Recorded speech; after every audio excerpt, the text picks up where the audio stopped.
సంపాదించిన మనీని హ్యాపీ మనీగా మార్చుకోవాలనుకుంటే విజువలైజేషన్ 2.0కి జాయిన్ అవ్వండి. నమస్తే సార్. నమస్తే అండి. కొంతమంది మీద తెలుసో తెలియకో ప్రతి దానిపైన, వస్తువు పైన కానివ్వండి, మనిషి పైన కానివ్వండి, ఒపీనియన్స్ ఏర్పరచుకుంటూ ఉంటాం. అభిప్రాయాలు, వీళ్ళు ఇది, దీని కెపాసిటీ ఇది అని ఒక కంక్లూజన్కి వస్తూ ఉంటాం. మన పైన కూడా కొంతమంది అలానే ఒపీనియన్స్ ఏర్పరచుకుంటూ ఉంటారు. అది గుడ్ అయితే ఓకే, యాక్సెప్టబుల్. కానీ ఎప్పుడైతే ఒక వస్తువు గురించి కానివ్వండి, ఒక మనిషి గురించి కానివ్వండి, పూర్తిగా మనకు అవగాహన లేనప్పుడు ఏర్పరచుకునే ఒపీనియన్ ఏదైతే ఉంటుందో చచ్చే వరకు మోస్తూనే ఉండాలి దాన్ని. సో అలా తెలిసి తెలియకుండా ఏర్పరచుకునే ఒపీనియన్స్ వల్ల వచ్చే ఇబ్బందులు ఏంటి అంటారు? అంతలా మనం ఒపీనియన్స్ ఏర్పరచుకోవడం ఎంతవరకు కరెక్ట్ అంటాం సార్? అసలు ఒపీనియన్ లేని వ్యక్తి ఈ ప్రపంచంలో ఉండరు. అవును.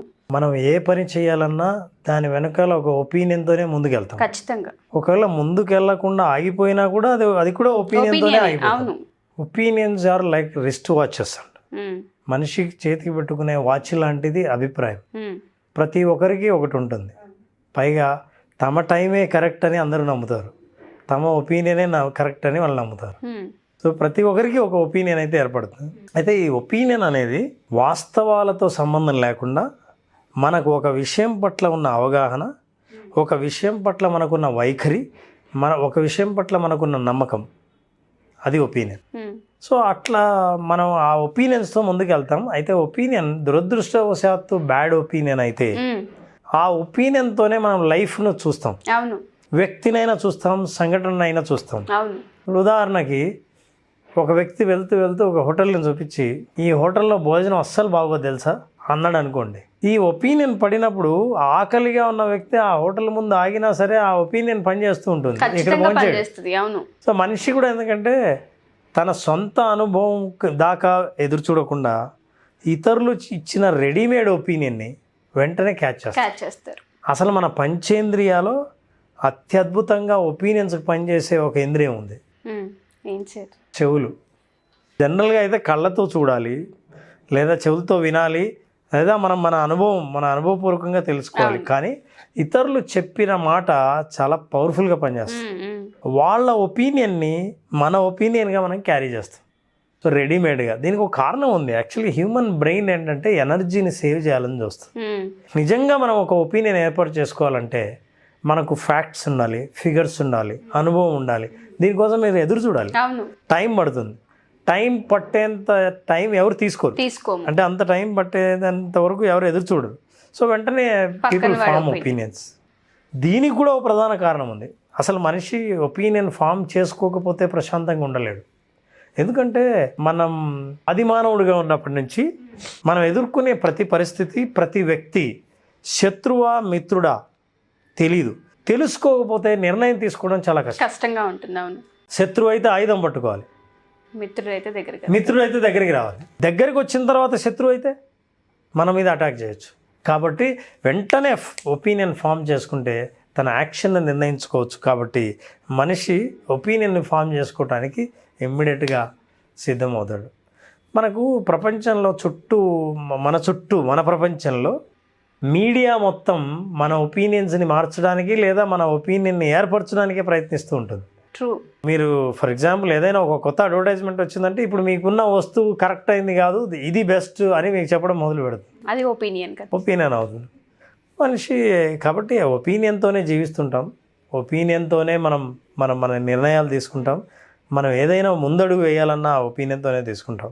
సార్ మీరు అన్నట్టుగా వస్తువు అయితేనో లేకపోతే ఇంకేదో అయితేనే ఖచ్చితంగా డ్యామేజ్ ఉంటుంది. అది కరెక్ట్ కానప్పుడు మనం ఆ ఒపీనియన్ ఏర్పరచుకున్నప్పుడు డ్యామేజ్ ఖచ్చితంగా ఉంటుంది. వస్తువు అయితే రీప్లేస్ చేసుకోగలం.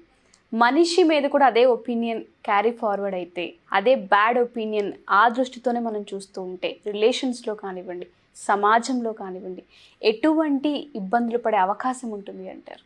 First impression is the best impression అని అంటారు. అక్కర్లేదు, ఫస్ట్ ఇంప్రెషన్ బెస్ట్ ఇంప్రెషన్ అయినా తర్వాత మార్చొచ్చు, మనం మారొచ్చు కూడా. సో దీన్ని ఎవాల్వ్డ్ మైండ్ అంటారు. చాలామంది తన అభిప్రాయాన్ని జీవితాంతం మోయటం కంటే ఈ అభిప్రాయాలు కరెక్టా కాదా అని అనుభవపూర్వకంగా తెలుసుకొని తన అభిప్రాయాన్ని మార్చుకుంటూ వెళ్ళడం ఉందే, అట్లాంటి వ్యక్తులను వాళ్ళది గ్రోత్ మైండ్ సెట్ అంటాం. అంటే ఎదుగుతూ వెళ్ళే మైండ్. అలా కాదు ఎప్పుడో చిన్నప్పుడు ఏర్పడిన అభిప్రాయం చాలా బలంగా నాటుకుంది, అదే అభిప్రాయంతో జీవిస్తున్నాను, ఆ తర్వాత అది అభిప్రాయం తప్పు కాదని తెలిసినా, ఆ అభిప్రాయాన్ని ఎవరూ మోయటం లేదని తెలిసినా వాళ్ళే మోస్తున్నప్పుడు జీవితంలో చాలా నష్టాలు ఎదురవుతాయి. సో ఈ అభిప్రాయాలు మనల్ని ఏం చేస్తాయంటే కట్టడి చేస్తాయి, ఒక ఫ్రేమ్వర్క్లో బంధిస్తాయి, మనం ముందుకు వెళ్లకుండా చేస్తాం. ఉదాహరణకి నల్లగా ఉన్న వాళ్ళని నమ్మవద్దు, ఇది కేవలం అభిప్రాయం మాత్రమే. చిన్నప్పుడు ఎవరో చెప్పారు, పలానా ప్రాంతం వాళ్ళంతా మోసగాళ్ళు, మనిషి ఇలా ఉంటే చాలా తెలివైనవాడు. ఇవన్నీ అభిప్రాయాలే, ఎవరో ఏర్పరిచినవి, వాడిని మనం క్యారీ చేస్తుంటాం. సో ఇట్లాంటి అభిప్రాయాల వల్ల ఏమవుతుందంటే ఒక మంచి వ్యక్తిని మీరు కోల్పోయే అవకాశం ఉంది.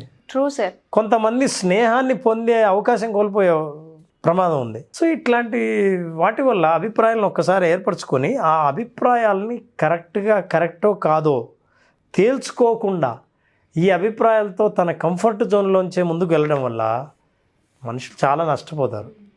జనరల్గా మనం ఏం చేస్తామంటే ఎవరినైనా అభిప్రాయం అడగాలనుకోండి, ఏమంటే మీ అభిప్రాయం ఏంటని, మనిషి ఏం ఎక్స్పెక్ట్ చేస్తాడంటే మీ అభిప్రాయం నా అభిప్రాయంతో ఏకీభవిస్తే బాగుంటుందనే అడుగుతాం. ఖచ్చితంగా ఇంటెన్షన్ అదే. దీన్ని కన్ఫర్మేషన్ బయాస్ అంటారు. కన్ఫర్మేషన్ బయాస్ అంటే నా దగ్గర ఆల్రెడీ ఉన్న ఒపీనియన్తో మీ అభిప్రాయం కూడా ఏకమైతే ఇప్పుడు నా అభిప్రాయం బలపడవచ్చు.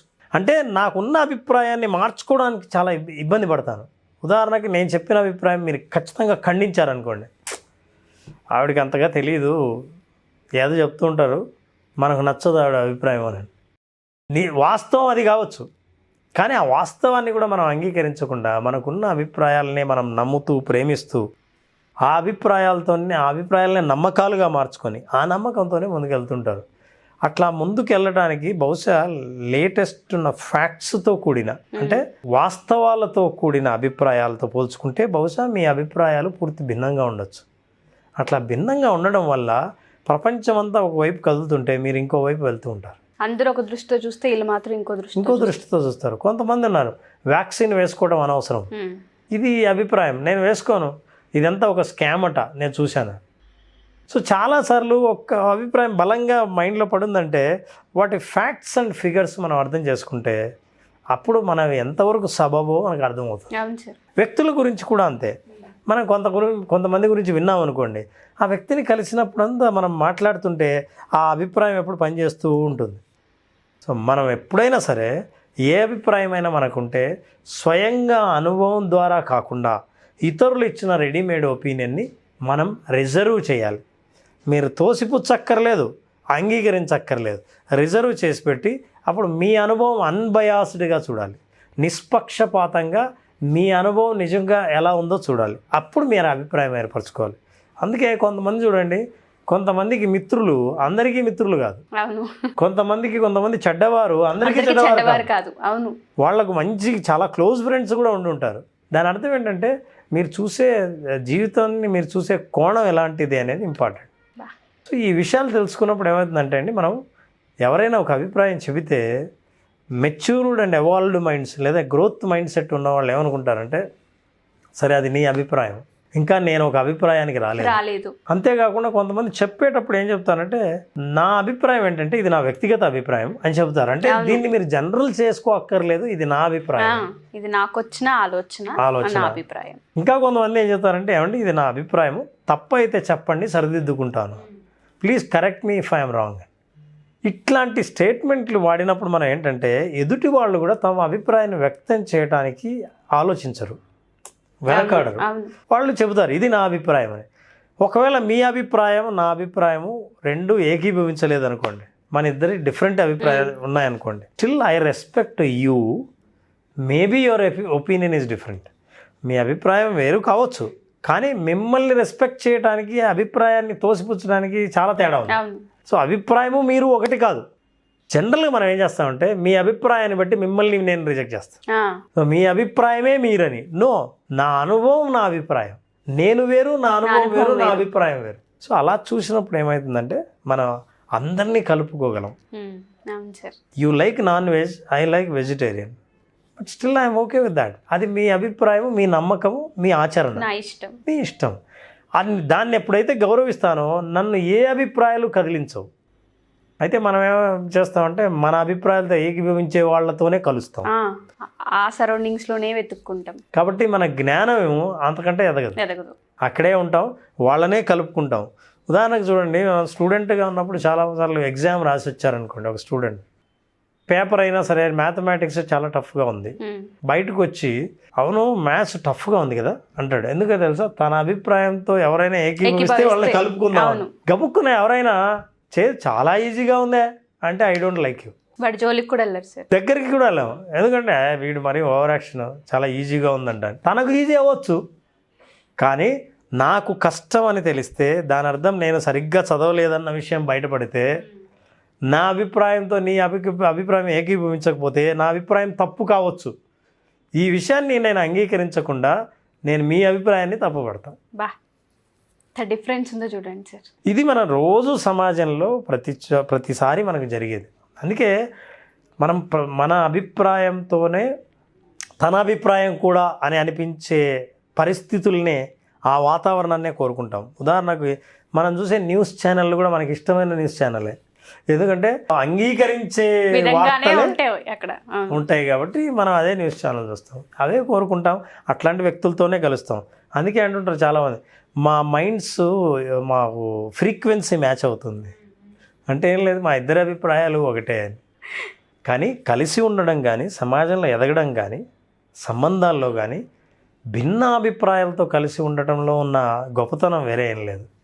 ఎందుకంటే నా అభిప్రాయంలో ఉన్న లోపాలు మీకు తెలుస్తాయి, మీ అభిప్రాయాన్ని స్ట్రెంగ్తన్ చేసుకోవడం కోసం నేను వేసే ప్రశ్నలు మీకు ఇంకా బాగా ఉపయోగపడతాయి. కాబట్టి డిఫరెంట్ అభిప్రాయాలు ఉన్న వాళ్ళతో కలిసి ఉండడం, డిఫరెంట్ అభిప్రాయాలు ఉన్న వాళ్ళని గౌరవించడం, అంటే మీ అభిప్రాయాన్ని మీరు ఎట్లా గౌరవిస్తారో ఇతరుల అభిప్రాయాన్ని కూడా మీరు అట్లా గౌరవించడం మొదలు పెడితే you are a evolved person.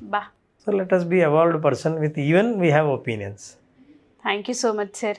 అభిప్రాయాలు అనేవి మనం అనుకుంటాం కానీ వాళ్ళ ఒపీనియన్ వాళ్ళది అనుకున్నంత ఈజీ కాదు సార్. తెలియకుండానే ఒక పర్సన్ పైన, ఒక వస్తువు పైన, ఒక సిచ్యుయేషన్ పైన, ఒక వాతావరణం పైన చాలా ప్రభావం చూపించే అవకాశం ఉంటుంది. తెలియకుండా క్రాస్ చెక్ చేసుకోకుండా ఒక కంక్లూషన్కి వచ్చేసేసి బ్లేమింగ్కి దిగిపోతూ ఉంటాం, కంఫర్ట్ జోన్కి వెళ్ళిపోతూ ఉంటాం, రిలేషన్స్ పోగొట్టుకుంటూ ఉంటాం. బట్ మీరు చెప్పిన ఈ సబ్జెక్ట్లో ఒకసారి ఆలోచిస్తే చాలా పాయింట్స్ ఉన్నాయి, అది చాలా అవసరం, నేర్చుకోవాలి, తెలుసుకోవాలి. Thank you sir, thank you so much. Suman టీవీలో మీ పర్సనల్ అండ్ బిజినెస్ ప్రమోషన్స్ కోసం కింది నెంబర్కి కాంటాక్ట్ చేయండి.